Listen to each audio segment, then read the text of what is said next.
చెయ్యి పట్టాలని నల్లని సీకట్లో ఒకదాన్నే కూసున్న దిక్కులేని పచ్చినయ్యి బావా నువ్వెప్పుడొస్తావని ఏళ్ళైపోతుండే పిల్ల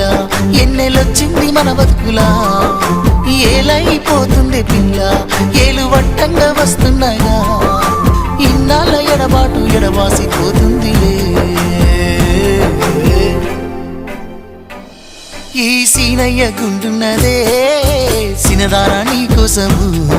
ఈ దూరాన్ని చెరుపుతూ తీరాల తెగిరింది అందాల ఈ మానము